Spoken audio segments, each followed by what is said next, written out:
Welcome aboard. If you are not familiar with how to make a love knot bracelet or have never tried it before, then this video is for you because I'm going to show you a very beginner-friendly way to do it.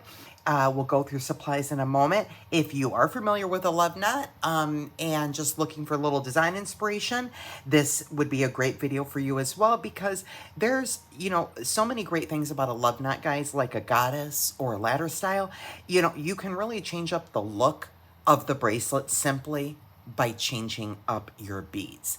And that's exactly what I'm going to do here today by doing an asymmetrical love knot bracelet, if you will. So that's what we're jumping into. So without further ado, guys, let's jump in. This is how each strand does not have to be the same size. It can be, but it doesn't have to be.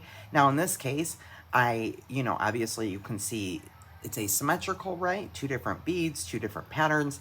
However, also I wanted more sparkle than less. So as you can see, my rondelle sparkle bracelet here is about an inch or so longer than this one over here with the 8mm crackles on them. Okay, and that is intentional because I wanted more sparkle. So just adjust. That's just a design aesthetic, guys. Just adjust accordingly. So now that I know that my bracelets are the correct size, okay, clamshell goes on first with the clam open, facing up. Slide that down, and then we'll put our crimp on. And we're going to put that crimp down both of our wires.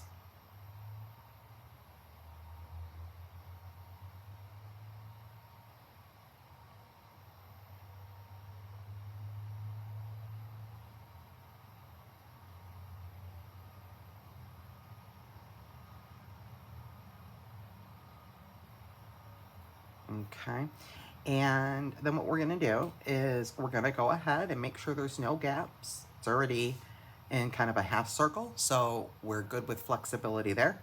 We don't wanna make it too tight. What I'm going to do now is I'm going to just kind of focus on this one little section right here. And just see that, my wires are uncrossed because I'm getting ready to crimp, right? I think, yeah. And that clamshell is basically laying right on top of those beads. Okay, and then I'm going to go in with my thinner chain nose, okay, and I am going to go ahead and crimp by squeezing it in, and I am going to flush cut my wires right inside that clamshell.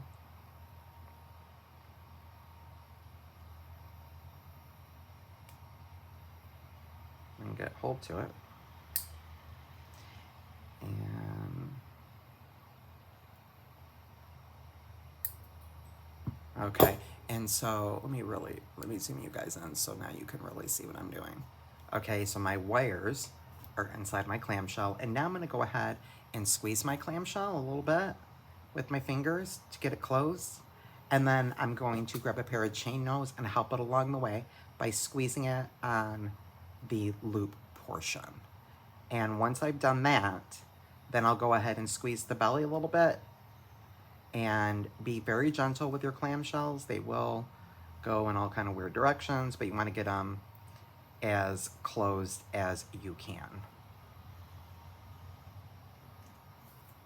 Just depends on what kind of wire you're using, what kind of crimps, all of those factors.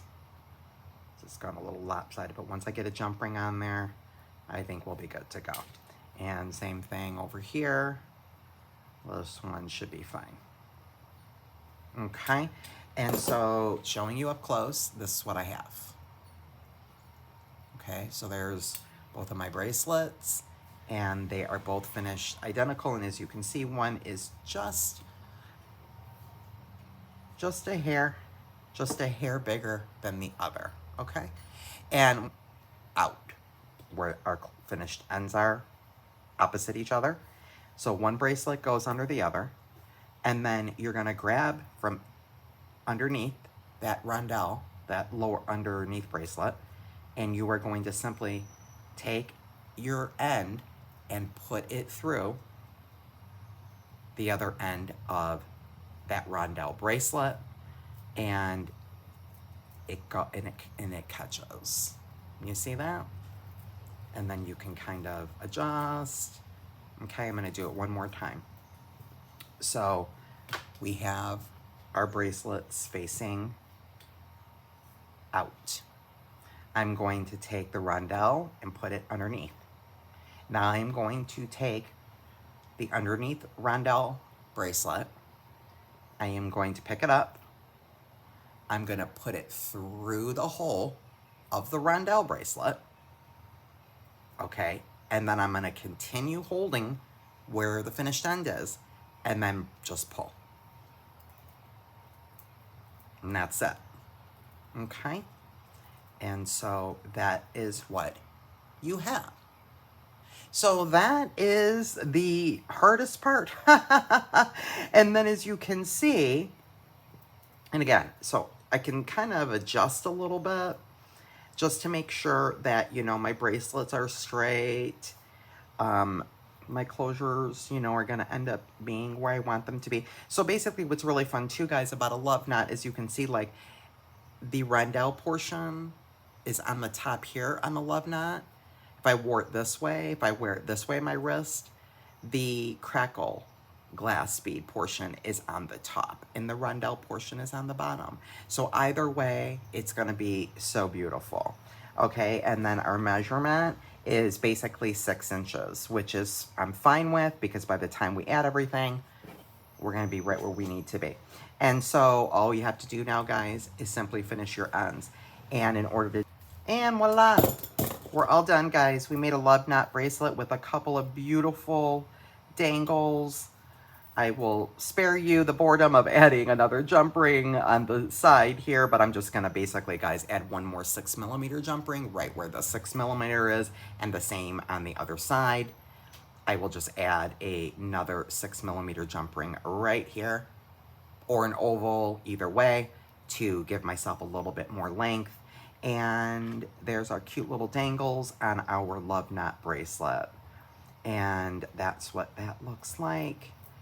All closed up. I love it. I think it's so pretty, beautiful for fall. Love, love, love it. And I hope you guys enjoyed this technique, and you guys will try this all by yourselves. You guys can do it. Thank you guys so much for joining a Technique Tutorial Tuesday. Until next video, be blessed.